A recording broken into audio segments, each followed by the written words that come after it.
The 2022 General Social Survey is a massive digital archive. It holds thousands of individual responses documenting how Americans feel about core societal issues.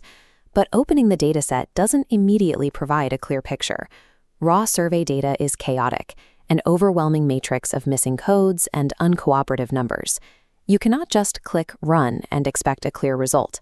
To make sense of this volume of information, you have to become a data translator, someone who knows how to mathematically shape and divide the information first. Navigating the GSS requires overcoming 3 distinct analytical roadblocks using a specific set of tools. Our first roadblock is the unknown landscape. If you try to analyze a variable without scouting it first, you have no way of knowing if you have enough respondents to make a point, or if the data is mostly blank. To fix this, we use frequencies and valid percentages. These reveal the true shape of your variable and filter out the missing data, so you know exactly what you have to work with. Looking at this statistics box, we apply a crucial rule.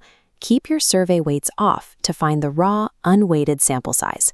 You need a group of at least 50 real respondents before the data is considered viable. However, when you want to calculate percentages that generalize to the entire adult population of the United States, you must turn those weights back on. You can see this in the frequency table, where counts turn into decimals to provide an accurate, valid percent. This chart shows exactly why that toggle matters. By balancing these 2 steps, we translate raw survey headcounts into accurate representations of national realities. The second roadblock is having too much detail. Many variables come packed with highly granular categories, like 70 individual ages, which makes a big picture analysis nearly impossible to interpret. The solution is recoding and collapsing. This allows us to sculpt the data, grouping scattered, hyper-specific points into broad, analytically useful categories. This sketch is a recoding tree, a mandatory planning step. It visually maps out exactly how old specific values, like 0 through 8 children, will be funneled into summarized categories. When you go to execute this in the software, heed this warning.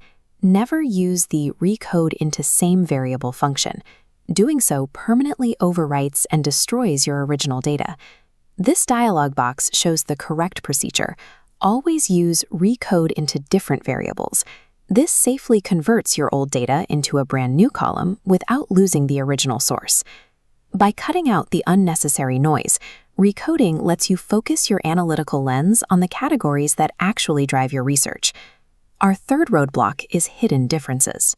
Looking at the general population as a monolith often masks the contrasting opinions held by distinct social groups inside that population. To reveal those contrasts, we use the split function. It divides your entire dataset by an independent variable, like sex or race. This table shows the immediate result of a split. Isolating the male respondents reveals that 25.6% believe the Bible is the literal word of God. Now look at the table isolating the female respondents. The valid percent jumps to 33.1%, demonstrating a belief rate that the combined dataset obscured. A quick procedural rule: always turn the split function off when you're finished. If left running, it will continue to fragment every subsequent analysis you run. Splitting provides the necessary evidence for comparing social groups and exposing the hidden dynamics behind the data. Frequencies, recoding, and splitting serve as the foundational framework of sociological data preparation. These are the essential tools needed before real analysis begins. Frequencies map the landscape, recoding builds your analytical lens, and splitting compares the subjects. As you open the PSPP manual, keep this strategy in mind. Think like a data translator, and you'll be ready to interrogate your research questions.